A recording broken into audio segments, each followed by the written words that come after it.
ये कहानी है रानी की, जो कि अपनी माँ की लाश के आगे बैठकर फूट फूट कर रो रही थी। माँ, आप कहाँ चले गई? वापस आ जाओ ना। क्यों मुझे छोड़कर चले गए आप? आपके बिना अब मैं अपना गुजारा कैसे करूंगी? रानी अपनी माँ के शव को पकड़कर फूट फूट कर रो रही थी, लेकिन जाने वाले इंसान को लौटकर कहाँ ही आया जाता है। जाने के बाद उसके पिता ने पत्नी के शव को ले जाकर उसका अंतिम संस्कार किया। समय गुजरता है। गुजरते समय के साथ रानी के पिता अब अपने काम में इतने व्यस्त हो जाते हैं कि वो अपनी बेटी पर ध्यान देना बिल्कुल बंद कर देते हैं। लेकिन एक दिन जब उसके पिता काम से देर रात घर आते हैं तो रानी कहती है, पिताजी, जब से माँ गई है तब से तो आपने मेरे ऊपर ध्यान देना ही बंद कर दिया है। आपने तो ये तक नहीं पूछा कि आपकी बेटी कैसी है, खाना खाती है या नहीं। आप तो केवल अपने काम में ही व्यस्त रहते हैं। नहीं मेरी बच्ची, ऐसा तुझे लगता है कि मैं काम में व्यस्त हूँ, लेकिन सच तो ये है कि मैं जितना भी कमा रहा हूँ वो सब तेरे लिए ही तो कर रहा हूँ, ताकि कल को तुझे किसी चीज की कमी ना हो। रानी के एक सवाल ने रमेश को अंदर से झकझोर कर रख दिया। समय गुजरता है। गुजरते समय के साथ रमेश रानी के लिए दूसरी माँ ले आता है, यानी विमला। सीधे शब्दों में कहें तो रमेश ने विमला नाम की औरत से शादी कर ली थी, जिसकी ऑलरेडी एक बेटी थी। शादी के बाद विमला रमेश के आगे रानी को बहुत प्यार करती, लेकिन क्या ये सच था? चलिए जानते हैं। अरे ओ महारानी, कहाँ हैं? सुबह के 7 बज गए हैं। अब घर के काम करके स्कूल जाएगी। माँ, फिक्र मत करिए, मैंने घर का सारा काम कर लिया है, बस घर में पोछा मारना रहता है, वो मैं अभी लगा देती हूँ। इतना बोलकर रानी पोछा लगाने लगती है, तो वहीं विमला अपनी छोटी बेटी को प्यार से पुचकारते हुए उसे भीगे हुए बादाम खिलाते हुए कहती है, हाय देखो तो मेरी ज़ारा बच्ची कितनी ज्यादा कमजोर हो गई है। बेटा, भिगोए हुए बादाम खाएगी तो तेरा दिमाग तेज होगा, दिमाग तेज होगा तो तू भी पढ़ने में तेजी से आगे निकल जाएगी। जहाँ विमला अपनी छोटी बेटी को पुचकार रही थी, वहीं दरवाजे पर बाल्टी हाथ में लिए रानी ये सब देखकर मुस्कुरा रही थी। पर जैसे ही विमला की नजर रानी पर जाती है, वो उस पर चिल्लाने लगती है। और इस तरह रानी अब अपने घर के काम खत्म करके स्कूल की गंदी ड्रेस पहनकर स्कूल जाने के लिए निकल जाती है। जहाँ एक तरफ छोटी की ड्रेस बिल्कुल सफेद और चमकदार थी और साफ सुथरी थी, तो वहीं रानी की ड्रेस बेहद गंदी थी, जिस कारण टीचर उसे सजा भी देती। कुछ ही देर में लंच का समय हो जाता है और अब सब बच्चे लंच करने साथ बैठते हैं। अब जैसे ही रानी अपना टिफिन खोलती है, तो वो देखती है कि उसके टिफिन में रात की बची हुई दाल और बासी रोटी रखी थी। ये देखकर पास में बैठे बच्चे उसका मजाक उड़ाने लगते हैं। अरे वाह, देखो रानी का टिफिन, इसमें तो बस सूखी रोटी है। रानी, क्या तुम्हारा टिफिन रोज पिकनिक पर चला जाता है? तुम इन सूखी रोटियों के अलावा और कुछ लाते ही नहीं हो। उफ, मैं तो ऐसा खाना देख भी नहीं सकती। हमारे टिफिन में पास्ता, मैगी और जूस है। अरे सब लोग ध्यान दो, रानी का टिफिन है सूखी रोटी स्पेशल। कुछ बच्चे रानी का मजाक बना रहे थे। अब रानी चुपचाप सर झुका लेती है और उसकी आंखों में आंसू आ जाते हैं। रानी के दिल पर हर मजाक की चोट गहरी लगती जा रही थी। काश मेरी माँ भी होती तो मेरे टिफिन में भी टेस्टी और हेल्थी खाना होता। इस तरह रानी उदास होकर अपनी बाकी की पढ़ाई पूरी करने लगती है। समय यूं ही गुजरता है और गांव से रानी की दादी भी अपने बेटे रमेश के पास आ जाती है।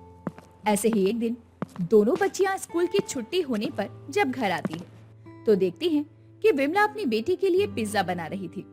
कुछ ही देर में घर में हर तरफ पिज्जा की खुशबू फैल जाती है। जिस तरह छोटी पिज्जा खाने को बेताब थी, ठीक उसी तरह रानी का दिल भी उस स्वाद के लिए तरस रहा था। मम्मी, मुझे भी पिज्जा चाहिए, थोड़ा सा दे दो ना। पिज्जा? तू पहले हाथ मुंह धो, फिर देखती हूँ। जा अभी किचन में रोटी खा ले, ये छोटी के लिए है। मम्मी, आज दीदी को पिज्जा क्यों नहीं दे रही हो आप? अब स्कूल में भी देखती हूँ मैं तो सब उनके टिफिन का मजाक बनाते हैं, मुझे बुरा लगता है। उन्होंने खाना नहीं खाया था, आप दीदी के साथ ऐसा क्यों करती हो? आखिर वो भी तो आप ही की बेटी है ना? नहीं, ये मेरी बेटी नहीं है, मेरी बेटी सिर्फ तू है, ये तू पूरा खा ले। अरे मेरी गुड़िया, इतना मत सोचा कर इसके बारे में, वो लालची है, बेकार में तेरे खाने पर नजर लगाएगी। ये सब सुनकर रानी का दिल टूट जाता है। वो चुपचाप रोटी खा लेती है और अपनी माँ की तस्वीर को हाथ में लेकर रोने लगती है। माँ, आप मुझे छोड़कर क्यों चले गई? आप यहाँ होती तो मुझे भी टेस्टी टेस्टी पिज्जा खाने को मिलता। नई माँ सिर्फ छोटी को प्यार करती है। स्कूल में सब मेरी यूनिफॉर्म और टिफिन को देखकर मेरा मजाक बनाते हैं। रानी वहीं अपनी माँ की तस्वीर लेकर रोते रोते सो जाती है। इधर विमला अपनी सौतेली बेटी रानी से छुटकारा पाने की साजिश कर रही थी। तभी उसे एक आइडिया आता है। उस रात जब सब सोते हैं तो विमला चुपके से एक और पिज्जा बनाती है और उसे रानी के कमरे में छुपा देती है। इस नालायक की वजह से आज मेरी बेटी ने मुझसे सवाल किया, लेकिन कोई बात नहीं, इसको बहुत शौक है ना पिज्जा खाने का। इसका पिज्जा तो मैं खिलाऊंगी, वो भी अच्छी तरह। जब ये सभी के सामने चोर बनकर रह जाएगी तब इसे पता चलेगा कि पिज्जा खाना होता क्या है। सुबह जब रानी की आंख खुलती है तो वो पिज्जा देखकर खुश हो जाती है। उसे लगता है ये पिज्जा उसकी माँ ने उसे दिया है। वो उसे खाने लगती है। ये तो बहुत टेस्टी है मम्मी, अब बहुत अच्छी हो। मैंने आज तक इससे स्वादिष्ट पिज्जा कभी नहीं खाया। विमला सुबह उठते ही रमेश को लेकर रानी के कमरे में जाती है और रमेश के सामने ड्रामा करने लगती है। रमेश जी देखो ना, रानी ने पिज्जा छुपाया है। हाय क्या दिन आ गए, इस घर में बच्चे खाने के लिए चोरी करेंगे। ये लड़की बिगड़ रही है। मैं तो कहती हूँ इसे बोर्डिंग स्कूल में डाल देते हैं। रानी, ये क्या बदतमीजी है? पिज्जा चाहिए तो मांग लेती मम्मी से। ये चोरी करना बुरी आदत है। अगली बार ऐसा किया तो तुझे बोर्डिंग स्कूल में डाल दूंगा। पापा मैंने कुछ नहीं किया, मुझे नई मम्मी ने पिज्जा दिया ही नहीं था। ये पिज्जा मेरी माँ मुझे देकर गई है। कल मैंने मम्मी से पिज्जा मांगा था, मैंने चोरी नहीं की, ये झूठ है। हे भगवान, रमेश कैसी झूठी औलाद है तुम्हारी। इसको मैंने अपनी ममता दी लेकिन इसने मुझे ही झूठा ठहरा दिया। ये सिला मिला है मुझे मेरी मोहब्बत का, मेरी ममता का। मैं ही बुरी हूँ, मुझे यहाँ से चले जाना चाहिए। विमला की बात सुनकर रमेश का गुस्सा और बढ़ गया। वो रानी को डांट देता है और विमला को मनाने के लिए कहता है, अरे नहीं भाग्यवान, तुम घर की लक्ष्मी हो। तुमने मेरे घर को संवार दिया है। आइंदा ऐसा कुछ भी हुआ तो मैं रानी को पक्का बोर्डिंग स्कूल में डाल दूंगा। दादी ये सब कुछ चुपके से देख रही थी और वो विमला की मंद मंद मुस्कान देखकर सब सच जान जाती है, लेकिन वो उस वक्त कुछ नहीं बोलती। अब दादी विमला को सबक सिखाने की ठान लेती है। ऐसे ही एक दिन दादी अपनी तिजोरी की चाबी निकालती है और उसे विमला के कमरे में छुपा देती है। रमेश, मेरी तिजोरी की चाबी गायब हो गई। अगर तू कहे तो क्या हम सभी कमरों की तलाशी ले ले? माँ, कमरे की तलाशी ले ली जाएगी, लेकिन आप ऐसा क्यों सोचती है कि आपका कोई हार चुराने के लिए आपकी तिजोरी की चाबी चुराएगा? हो ना हो किसी ने जरूर मेरी तिजोरी की चाबी चुराई है ताकि मेरा पुश्तैनी हार मुझसे चुरा सके। अरे बेटा, तू नहीं जानता इस घर में कैसे कैसे लोग भरे पड़े हैं। माँ की बात सुनकर अब सबके कमरे की तलाशी रमेश लेता है, जहाँ उसे विमला के कमरे में चाबी मिलती है। देख लिया तूने अपनी दूसरी बीवी को? अरे दूसरी औरत ही होती है। कहा था ना मैंने तुझे कि मेरा पुश्तैनी हार इसी घर के किसी सदस्य ने चुराया है। इसी पर उसकी बुरी नजर थी। मेरा शक पहले से इस औरत पर था। विमला, ये क्या है? मैंने नहीं चुराया। ये कैसे मेरे कमरे में आई मुझे नहीं पता। मेरा यकीन कीजिए, माँ जी झूठ बोल रही है। माँ जी ने खुद इस चाबी को मेरे कमरे में रखा है। तभी रानी, जो अपने कमरे से चुपके से रो रही थी, बाहर आती है। उसका दिल अपनी सौतेली माँ के लिए पिघल जाता है और पापा प्लीज, मम्मी की कोई भी गलती नहीं है। आप मम्मी को मत डांटो, उन्होंने कुछ नहीं किया। ये चाबी मैंने गलती से उनके कमरे में छोड़ दी थी। रानी की बात सुनकर विमला की आंखों में आंसू भर आते हैं। मैंने इस लड़की के साथ कितना बुरा किया, फिर भी ये मुझे बचा रही है। रानी, तू मुझे क्यों बचा रही है? मैंने तेरे साथ बहुत गलत किया, मुझे माफ कर दे बेटी। विमला का दिल बदल जाता है। वो रानी को गले से लगा लेती है और कहती है, आज से तू मेरी बेटी है, मेरी अपनी बेटी रानी। मैं तुझे और छोटी को एक जैसा प्यार दूंगी।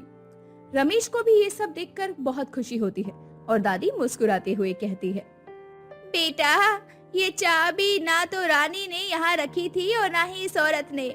मैंने ही इस चाबी को विमला के कमरे में उसे सबक सिखाने को रखा था, लेकिन रानी ने विमला का साथ दिया। इसीलिए कहते हैं कि बच्चे तो भगवान का रूप होते हैं। मुझे माफ कर दीजिए माँ जी, मैंने मेरी सौतेली बेटी के साथ बहुत बुरा किया। उसको कभी ना तो पिज्जा खाने को दिया और ना ही ढंग का खाना। ये सब देखकर रमेश समझ जाता है कि विमला रानी के साथ बुरा व्यवहार करती थी, उसके आगे अच्छी बन जाती थी, पर वो कुछ नहीं कह पाता क्योंकि कहीं ना कहीं अपनी बेटी पर विश्वास ना करके उसने भी गलती की थी। अब से घर में सबको बराबर खाना मिलेगा और हाँ, जो पिज्जा खाएगा उसे 2 दिन तक सारे बर्तन धोने पड़ेंगे। तो मम्मी तो सबसे पहले हार मान जाएगी। सही कहा, इसे तो बर्तन देखकर ही बुखार चढ़ जाता है। किरण अपने बड़े भाई चंदन और भाभी काजल के साथ रहती थी। किरण के माता पिता का देहांत तभी हो गया था जब वो छोटी थी, जिसके बाद चंदन और काजल ने ही किरण की देखभाल की थी। किरण की अब शादी की उम्र हो चुकी थी। सुनिए जी, अब तो आपको किरण के लिए लड़का ढूंढना शुरू करना होगा। क्या सारी उम्र में यहीं इसे बिठाने का इरादा है क्या? मैं तो कहती हूँ चलते फिरते जो कोई भी मिले उनसे पूछते रहा करो। मेरी बहन के लिए कोई लड़का हो तो बताना। तो इसका मतलब तो यही हुआ ना कि तुम्हारे भाई बहन माता पिता ने इस तरह से तुम्हारा रिश्ता देखा था। सुनिए जी, मेरे माँ बाप के बारे में एक शब्द भी नहीं कहना। मैं नहीं सुन सकती हूँ। मेरी और आपकी बहन की बात अलग है, समझे आप? हाँ, तो तुम भी अपना मुंह बंद रखो। मैं अपनी बहन के लिए रिश्ता देख सकता हूँ खुद ही। जो ठीक लगे वो करो, पर हाँ, ज्यादा अमीर मत देखना, क्योंकि आपको पता है ना, अमीर लोगों को चोंचले, उन्हें दहेज चाहिए होता है और हमारे पास इतना पैसा नहीं है। काजल अपनी ननंद के लिए उल्टा बोल ही रही थी कि तभी वहाँ पर किरण आ जाती है और वो अपनी भाभी की बातें सुन लेती है, लेकिन वो कुछ नहीं बोलती। और ये न सिर्फ आज की बात थी, बल्कि काजल अपनी ननंद किरण के लिए बहुत ही बुरा भला बोलती रहती थी, लेकिन किरण कभी भी पलटकर काजल को जवाब नहीं देती थी। चंदन भी अपनी बहन के इस नेचर को जानता था, जिस वजह से वो अपनी पत्नी को हर वक्त किरण को ताने देने के लिए सुनाता ही रहता और ऐसे ही समय गुजरता है। किरण के लिए एक अच्छे घर का रिश्ता आता है। बेटा, घर के काम काज तो अच्छे से जानती हो ना? जी आंटी जी, मेरी बहन तो लाखों में एक है। घर का सारा काम काज जानती है। संस्कार तो बहुत है इसके अंदर, और गुण की तो पूछिए ही मत। सारे गुण है इसके अंदर। देखो बेटा, लड़के में कोई कमी नहीं है और लड़की घर का कामकाज भी अच्छे से जानती है और संस्कारी भी है, तो मुझे क्या ही दिक्कत हो सकती है। अब तो समझो रिश्ता पक्का ही है। हमें तो आपकी बहन अब बहुत पसंद आई। आप भी हमारे बेटे को देख लीजिएगा, उसके बाद रिश्ते को पक्का करेंगे। अब सुषमा और विवेक को तो किरण बहुत ही पसंद आती है, वहीं चंदन को भी अपनी बहन के लिए अजय पसंद आ जाता है और इस रिश्ते को सभी मंजूरी दे देते हैं, जिसके बाद शादी की डेट भी फिक्स हो जाती है। और जल्द ही वो दिन भी आता है जब किरण अपने मायके से विदा होकर ससुराल आती है।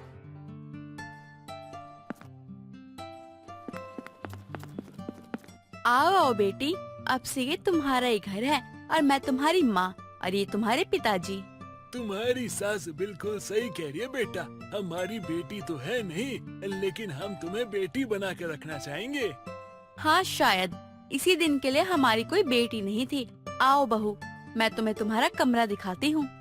किरण की सास सुषमा और ससुर विवेक दोनों ही बहुत ही अच्छे इंसान थे। जिस दिन से किरण घर पर आई थी, उस दिन से किरण को माँ और पिता दोनों के प्यार की कभी कमी महसूस नहीं हो रही थी, क्योंकि सुषमा और विवेक किरण को वो प्यार दे रहे थे जो माता पिता देते हैं। बहू, तेरा काम अब तक हुआ नहीं क्या? जल्दी जल्दी काम करके फ्री हो जा, फिर थोड़ा आराम भी तो करना है ना। वैसे भी मैं चाहती हूँ कि तू मेरे साथ ही अपना समय बिताए। बस बस माँ जी, हो ही गया मेरा काम। मैं आ रही हूँ आपके पास। अरे बहू, जब तुम नहीं थी ना, तो तुम्हारी सास सारा काम मुझसे करवाती थी। अरे करवाती नहीं तो आपको कैसे पता लगता कि घर में कितने काम होते हैं? देखो, आपने घर के काम किए हैं तो आपको पता चला ना कि घर में कितने सारे काम होते हैं। और इस मारे पिताजी भी जल्दी जल्दी काम कर लिया करते थे। अच्छा बहू, एक बात बता, अजय अब तक आया नहीं है और ना ही उसने फोन किया है। जी माँ जी, मैंने भी उन्हें फोन किया था, लेकिन उनका फोन ही नहीं लग रहा। अच्छा, आ जाएगा, किसी काम में फंस गया होगा। सुषमा किरण इधर अजय का इंतजार कर रहे थे। तभी सुषमा को एक फोन आता है, जिसके बाद सुषमा फोन लिए गिर पड़ती है। माँ जी, आप ठीक तो है ना? बताइए क्या हुआ आपको? आप कुछ बोलती क्यों नहीं हो माँ जी? माँ जी, बहू अजय नहीं रहा, उसका एक्सीडेंट हो गया है। ये क्या कह रही हो तुम? अरे तुम्हारा दिमाग खराब हो गया है क्या? अरे किसका फोन था और क्या क्या कहा उसने? अजय की मौत के बाद पूरे घर की खुशियां ही गायब हो जाती हैं। यहाँ तक कि किरण का भी रो रो कर बुरा हाल था। किसी को समझ ही नहीं आ रहा था कि इस हंसते खेलते परिवार को किसकी नजर लग गई। जब ये बात काजल और चंदन को पता चलती है तो वो दोनों भी किरण से मिलने पहुँचते हैं। किरण शांत हो जाओ, जो लिखा है वो होना ही है। खुद को संभालो किरण। हाँ बहन, चुप हो जा, मत रो। तुझे रोता हुआ देखता हूँ ना तो मुझसे सहा नहीं जाता है। चुप हो जा, तेरा भाई हमेशा तेरे साथ है, तू चिंता मत कर। धीरे धीरे किरण उसके परिवार वालों को संभाल लेती है और किरण अब भी उदास ही रहा करती। अपनी बहू की ऐसी हालत देखकर सुषमा अपने पति से कहती है, जो हुआ वो किसी बुरे सपने से कम नहीं था। मैं तो कहती हूँ अब हमें किरण के बारे में सोचना चाहिए, वो बहुत उदास रहती है। हाँ, मैं भी यही देख रहा हूँ। बहू बहुत उदास रहती है और उसकी हालत भी बहुत खराब हो गई है। मैं तो कहता हूँ उसके माता पिता होने का फर्ज हमें ही निभाना होगा। जी आप एकदम सही कह रहे हैं। मैं तो कहती हूँ हमें किरण के लिए एक लायक और अच्छा रिश्ता ढूंढना चाहिए। हाँ, मैं भी तुम्हें यही कहने वाला था। हमारी बहू की उम्र ही क्या है, उसकी शादी हमें कर देनी चाहिए। किरण के लिए अशोक कैसा रहेगा? आप देखते हैं ना, जब भी अशोक यहाँ आता है तो भाभी भाभी करता रहता है। अशोक से अच्छा कोई नहीं है किरण के लिए, क्योंकि एक तो वो मेरे भाई का लड़का है, ऊपर से दूसरे शहर में रहता है। बहू यहाँ से जाएगी तो अशोक की यादों से दूर हो जाएगी और हो सकता है कि वो हमारी बात टाले भी नहीं। हाँ, तुम एक बार बात करो। अब मुझे भी यही लगता है, हमारी बात को वो मानेंगे। सुषमा अपने भतीजे अशोक को घर बुलाती है और अशोक और उसकी बहू किरण को आमने सामने बिठा देती है। अशोक बेटा, मैंने तुझे यहाँ इसलिए बुलाया है क्योंकि मैं चाहती हूँ कि तू मेरी बहू का हाथ थाम ले। हाँ बेटा, अब मर्जी अब तेरी है, तू फैसला कर। तू हमारी बहू का हाथ थामेगा या नहीं? मुझे किरण भाभी का हाथ थामने में कोई प्रॉब्लम नहीं है, लेकिन किरण भाभी को मैं उतना प्यार नहीं दे पाऊंगा। एक बार उनसे पूछ लीजिए वो क्या चाहती हैं। नहीं माँ जी, मैं आपको और पिताजी को छोड़कर कहीं नहीं जाना चाहती हूँ। लेकिन हम तुझे अपने से अलग नहीं कर रहे हैं। तू तो इस घर की बेटी है और बेटी को ये समाज भले ही पराया कर दे, लेकिन मैं तुझे कभी पराया नहीं करूँगी। तेरा पुराना मायके भले ही एक जैसा ना हो, लेकिन ये नया मायके, अगर तुझे कभी भी कोई भी दिक्कत हो ना तो ये तेरे साथ खड़ा रहेगा। बेझिझक तू यहाँ पे आ सकती है। किरण, मैं आपको बुआ जी और फूफा जी का प्यार तो नहीं दे सकता, लेकिन कभी कोई दिक्कत नहीं दूंगा, ये मेरा वादा है। जो आपको प्यार फूफा और बुआ से मिला, वही मेरे माता पिता के जाने के बाद वही प्यार इन्होंने मुझे दिया। मुझे अब कुछ नहीं चाहिए, बस मेरे बेटे के जाने के बाद मुझसे बहू का अकेलापन सहन नहीं हो रहा था, लेकिन अब मैंने अपना फर्ज निभाया है। अब जल्दी से शादी की अच्छी सी डेट निकलवाते हैं और बहू की शादी करवाते हैं, क्योंकि बेटी बनाकर लाए थे, अब बेटी बनाकर विदा करेंगे। अब किरण और अशोक की शादी की डेट फिक्स की जाती है, जिसमें आस पड़ोस के लोग भी और रिश्तेदारों को भी बुलाया जाता है। किरण के भैया भाभी भी उस शादी में शामिल हो जाते हैं। मुझे तो इस बात की खुशी है कि तेरे एक मायके में भले ही तुझे माँ बाप का प्यार ना मिला हो, लेकिन तेरे सास ससुर ने जो तुझे प्यार दिया है वो शायद मैंने कभी तुझे नहीं दिया हो सके तो तुम मुझे माफ कर देना किरण। काश आज मम्मी पापा जिंदा होते। आज मैं भी बहुत खुश हूँ अपनी छोटी बहन के लिए। तुझे पता है, जब मुझे काजल ने बताया ना तेरी शादी हो रही है, मुझे बहुत गुस्सा आया और मैंने सोच लिया था ये शादी होने नहीं दूंगा क्योंकि ये सही नहीं है। लेकिन जब तुझे इस तरह से तैयार देखा ना तो मेरी आंखें भर आई और अब मुझे ऐसा लगता है कि तेरे सास ससुर ने बिल्कुल सही फैसला किया है। हाँ भैया, इन्होंने मेरे लिए जितना किया है ना उतना शायद मेरे अपने सगे माता पिता भी नहीं कर पाते। और इस तरह से किरण और अशोक की शादी हो जाती है। लेकिन अब से किरण का नया मायका उसके सास ससुर का घर बनता है। पुराना मायका तो उसका था ही, जहाँ उसे अपनी भाभी की जिल्लतों भरी जिंदगी जीनी पड़ती थी, पर अब उसकी भाभी सुधर चुकी थी, इसलिए किरण का अब एक नहीं बल्कि दो मायके हो चुके थे। रमेश एक बहुत ही गरीब आदमी था, जिसकी 3 बेटियां थी। बड़ी बेटी काली, छोटी बेटी पूजा, तीसरी बेटी रानी। जहां बाप के लिए एक बेटी की शादी करना मुश्किल होता है, वहीं गरीब रमेश अपनी 3 बेटियों की शादी को लेकर चिंता में था। सबसे ज्यादा उसे चिंता अपनी सबसे बड़ी बेटी काली की थी, क्योंकि जैसा उसका नाम था वैसा ही उसका रंग रूप था, जिसकी वजह से कोई भी उसे पसंद नहीं करता था और उसकी वजह से उसकी बाकी बेटियों की भी शादी रुकी हुई थी। ऐसे ही एक रोज सुबह के समय वो अपने काम पर जा रहा था कि तभी उसकी पड़ोसन सरिता उसे रोकते हुए कहती है। कहाँ रहते हो रमेश भाई साहब जी? आज बड़े दिन बाद दिखाई दिए आप। कहीं गए थे क्या? हाँ सरिता जी, अपनी बड़ी बेटी काली के लिए रिश्ता देखने गया था, लेकिन उसके काले रंग की वजह से कहीं बात नहीं बन पा रही है। कुछ समझ में नहीं आ रहा है कि क्या करूं। भाई साहब आप परेशान मत होइए, जब आपकी लड़कियों के लिए रिश्ता मिलना होगा तो मिल जाएगा। सरिता जी, आप तो बचपन से ही देख रही हैं मेरी बेटियों को, उनके अंदर कोई कमी नहीं है, लेकिन मेरी बड़ी बेटी की वजह से मेरी 2 बेटियों की शादी और रुकी हुई है। इसीलिए मुझे ज्यादा चिंता हो रही है, क्योंकि धीरे धीरे समय निकल रहा है।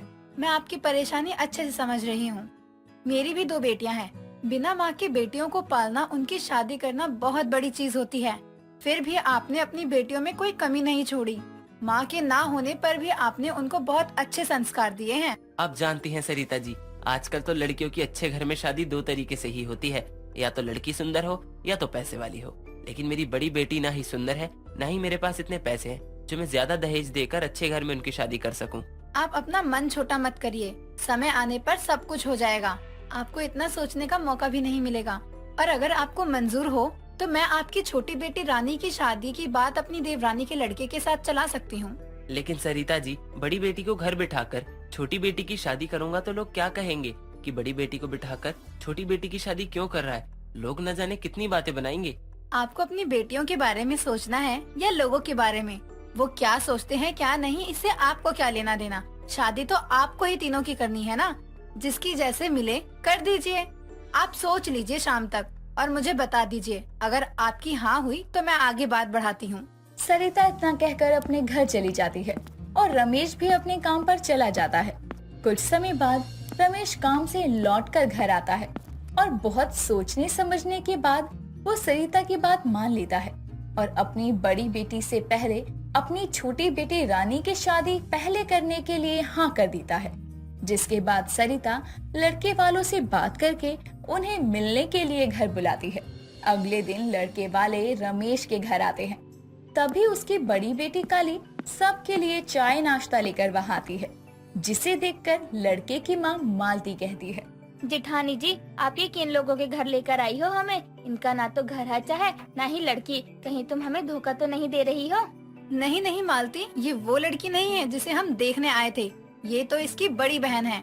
इसकी शादी नहीं हुई अभी तक? अरे मैं भी क्या पूछ रही हूँ, इसकी जैसी काली लड़की से शादी कौन करेगा? मैं तो कभी सपने में भी ऐसी लड़की को अपने घर की बहू ना बनाऊं।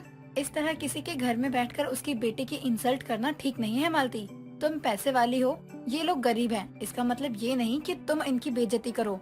और पहले लड़की को तो देख लो तब बात करो। जेठानी जी, अब जो जैसा होगा उसके लिए वैसा ही कहा जाएगा ना। मुझे बस मेरी होने वाली बहू को दिखाइए और किसी चीज से मुझे कोई मतलब नहीं है। लेकिन हाँ, अगर ये रिश्ता पक्का हो गया तो मुझे और कुछ नहीं चाहिए। बस इनकी ये बड़ी काली बेटी मुझे शादी में नहीं देखनी चाहिए। आप चिंता मत करिए, आपको ये लड़की नहीं दिखाई देगी पूरी शादी में कहीं भी। सभी लोग आपस में बातें कर रहे थे कि तभी रमेश की छोटी बेटी रानी वहाँ आती है और उसे देखते ही मालती उसे पसंद कर लेती है और पंडित को बुलाकर शादी की तारीख भी तय कर देती है। यूं ही समय निकलता है। समय के साथ तय किए हुए मुहूर्त पर रमेश की छोटी बेटी रानी की शादी सूरज नाम के लड़के से होती है। ऐसे ही थोड़ा समय और निकलता है। समय के साथ देखते ही देखते जैसे तैसे करके रमेश अपनी सबसे छोटी बेटी पूजा की भी शादी तय कर देता है। अब उसकी बड़ी बेटी काली ही बची थी। एक रोज काली मार्केट से सब्जियां लेकर लौट रही थी। तभी उसकी पड़ोसन कमला उसे रोक कर कहती है, क्या बात है काली बेटी, आज तू सब्जियां लेने के लिए मार्केट कैसे निकल गई? तू तो कभी घर से बाहर नहीं निकलती। अरे हाँ, मैं तो भूल ही गई थी, तेरी दोनों छोटी बहनों की शादी हो गई सिवाय तेरे। अरे कब तक तू ऐसे अपने गरीब बाप पर बोझ बनकर पड़ी रहेगी? आंटी जी, अगर आपने भी मुझे मेरे रंग को लेकर ताना मारने के लिए रोका है ना, तो मुझे जाने दीजिए, क्योंकि मुझे बहुत काम है। और बात है तो कोई बता दीजिए। अरे बहनों, जरा इस लड़की की अकड़ तो देखो, ना शक्ल ना सूरत ना कोई गुण, फिर भी इतना घमंड है। मुझे तो यही समझ नहीं आ रहा कि इस काली सी को घमंड किस बात का है। आंटी जी, मुझे किसी बात का कोई घमंड नहीं है और ना ही मुझे किसी से कोई शिकायत है। जो भी है ये मेरी किस्मत है। जब मेरे नसीब में शादी लिखी होगी तो हो जाए। काली इतना कहकर अपने घर चली जाती है। और अपने कमरे में बैठकर रोने लगती है। तभी रमेश वहाँ आता है, जिसे देखकर काली कहती है, पिताजी, क्या मैं आप पर बोझ हूँ? लोगों को मेरे काले रंग के सिवा और कुछ दिखाई ही नहीं देता। क्या सुंदरता ही सब कुछ होती है? इंसान का स्वभाव कोई मायने नहीं रखता। क्या सच में मैं इतनी बुरी हूँ? नहीं बेटा, ऐसी कोई बात नहीं है। ये सब किस्मत का खेल है और तू मेरे लिए कोई बोझ नहीं है। लोगों का काम ही है बोलने का। तू उनकी बातों को एक कान से सुन और एक कान से निकाल दे और सारी चीजें किस्मत पर छोड़ दे। पिताजी, किस्मत पर क्या और कब तक छोड़ दूं? अगर भगवान ने मुझे काला रंग दिया है तो इसमें मेरी क्या गलती है? लोग मुझे ताने क्यों मारते हैं? उन्हें कुछ और दिखाई नहीं देता क्या? रमेश अपनी बेटी काली को समझा ही रहा था कि तभी उसकी सहेली रूपाली उसके घर आती है और उसे खुशी से गले लगाते हुए कहती है, काली, तेरा सपना पूरा हो गया। तेरा गवर्नमेंट टीचर में सिलेक्शन हो गया है। तूने एग्जाम में टॉप किया है। अब तू एक गवर्नमेंट टीचर बन गई है। तू सच बोल रही है ना? देख, इस चीज को लेकर मुझसे मजाक मत करियो। माँ कसम, मैं सच बोल रही हूँ। तेरी सरकारी नौकरी लग गई है। अब तू किसी के ऊपर बोझ नहीं है। देखा बेटी, मैंने तुझसे कहा था ना कि भगवान कभी किसी के साथ कुछ भी गलत नहीं करता है। और आज मुझ गरीब की झोली में उसने सब कुछ डाल दिया। मुझे और कुछ नहीं चाहिए। चल सभी मोहल्ले वालों को मिठाई खिलाकर आते हैं। ये आपने बिल्कुल सही कहा पिताजी। इस बहाने मुझे ताना मारने वाले लोगों का मुंह बंद हो जाएगा। आपने सही कहा था, भगवान के घर में देर है अंधेर नहीं। अगले दिन सुबह रमेश अपनी बेटी काली के साथ उसे सरकारी नौकरी मिलने की खुशी में पूरे मोहल्ले में मिठाई बांट रहा था। तभी उसकी पड़ोसन कमला फिर उसके पास आती है और उसे हाथों में मिठाई का डब्बा लिए हुए देखकर कहती है, क्या बात है रमेश जी, आज आप बड़े खुश दिखाई दे रहे हैं। और ये मिठाइयाँ किस खुशी में बांट रहे हैं आप? आपकी काली बेटी का रिश्ता तय हो गया क्या? इसको किसने पसंद कर लिया? कमला जी, मेरी काली बेटी की सरकारी नौकरी लग गई है, इसीलिए मैं पूरे मोहल्ले में मिठाइयाँ बांट रहा हूँ। जरूरी नहीं है ना कि आपको मेरी काली बेटी के अंदर कोई गुण ना दिखाई दे तो किसी को ना दिखाई दे। अगर मेरी जगह आपकी बेटी इस रूप रंग की होती तो क्या आप फिर भी उसे ऐसे ही ताने मारती, या कोई उसे ताने मारता तो आप बर्दाश्त करती? लेकिन आज मेरी उसी बेटी ने अपने आप को इतना काबिल बना लिया कि लोग अब उसके रंग को नहीं बल्कि उसकी काबिलियत को देखेंगे। रमेश की बात सुनकर कमला को अपनी गलती पर बहुत पछतावा होता है, जिसके बाद वो रमेश और उसकी बेटी काली से अपनी गलती की माफी मांगती है और उसकी बहुत तारीफ करती है। इस तरह से एक तरफ काली को अपने काले रंग के चलते मिलने वाले ताने और रमेश को अपनी गरीबी भरी जिंदगी से छुटकारा मिलता है।